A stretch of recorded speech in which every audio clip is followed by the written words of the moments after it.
Martin, you've spoken to the majority of your players today. What can you tell us about their futures going forward?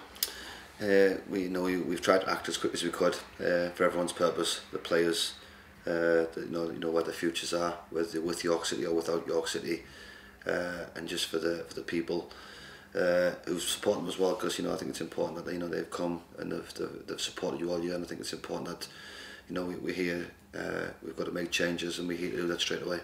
Rather than focusing on those that are maybe not going to be part of your plans, can you go through the players that are still part of your plans here next season? Yeah, I mean, there's obviously all the players that are under contract are with us.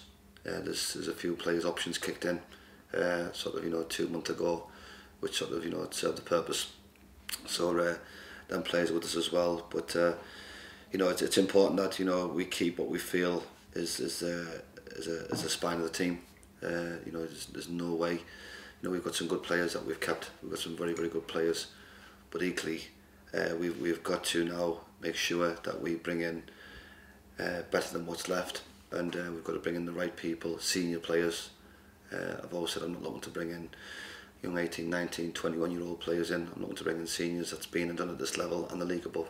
What do you say to those supporters that would say these players have had a chance and they should all be released? They've had their chance, they've let York City down. Well, how could you release someone, even consider release someone like John Parkin? He's the best goal scorer in this league, and again, when he comes on Saturday, you just feel the aura that comes with him when he comes on. And we've got to try and build a team around John Parkin next year. He's so influential. The season come to a stalemate when he wasn't playing, and it just goes to show you how important he is.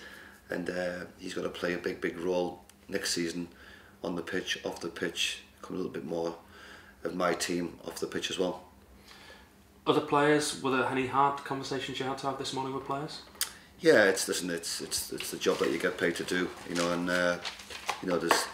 there's one or two players that's just unfortunately fallen short for certain reasons, but honest, some real honest people in there, and there is one or two, three real good characters that it is always a more difficult conversation than there's the other side of it, where they're pleased to see the back of me, and I'm certainly pleased to see the back of them. What sort of reaction did you get from some of those players? Were some of them upset? Were they? How did you think it went? I think in the day they've got to find careers and futures in the game. So it's you get what you deserve, you reap what you sow, and I think it's you look at yourself as a person. Have you done enough? Myself, the players, whether stayed or they go, and what we've all got to do is make sure that we improve. And you talk about the players under contract are all staying for now, but I suppose as any football club up and down the land, if someone comes in and puts in an offer that you think is acceptable, they would maybe be made available for a move away from this club? Oh yeah, listen, I think we're in a position. We're not in a position as a club where we couldn't look at anything, but we've maintained the ones that we feel is right to maintain at this moment in time. But having said that, players have got to go where they've been weighed. They've got to come back. This will be the toughest pre-season these players have ever experienced.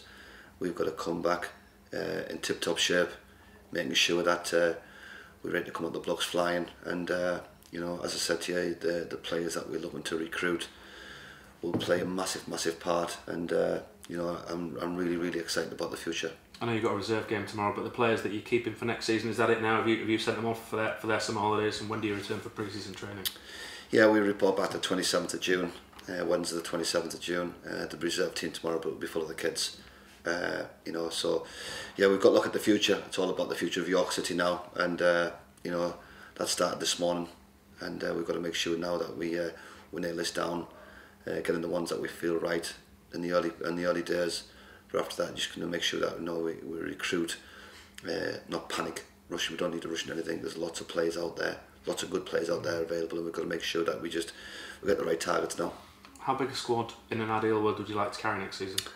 18 if in an ideal, and that includes Vinny Steele as part of that 18 as well. So no more than that, but you're looking for as many seniors as possible. So you're looking for possibly 7 or 8 players. You say you're already talking to some players. When do you think you're going to be able to announce any new signings? Well, I think most players' contracts don't expire till early May or the back end of June. So everyone's got different deals at the clubs where they're coming from. So officially, unless they're out of contract, which is not many of these players that we're looking at out of contract, we've just got to get conversations going like all clubs do.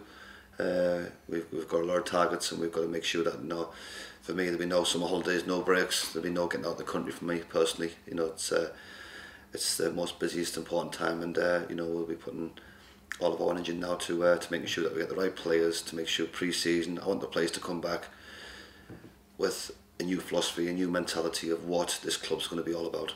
In a strange way, do you now feel as though there's been a weight lifted off your shoulders now the season is finished, and you can now look forward for next season and what will be your team?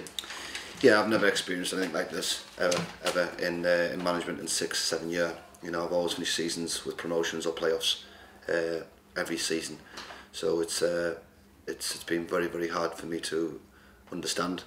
I know the reasons why, and I'm not going to go into the personal reasons why, but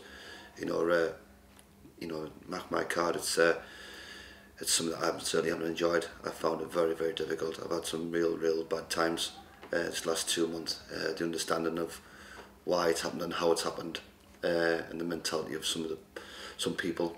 But we are where we are. We've got to move forward, and I'm really, really sort of excited about the challenge now. Brilliant. Thank you.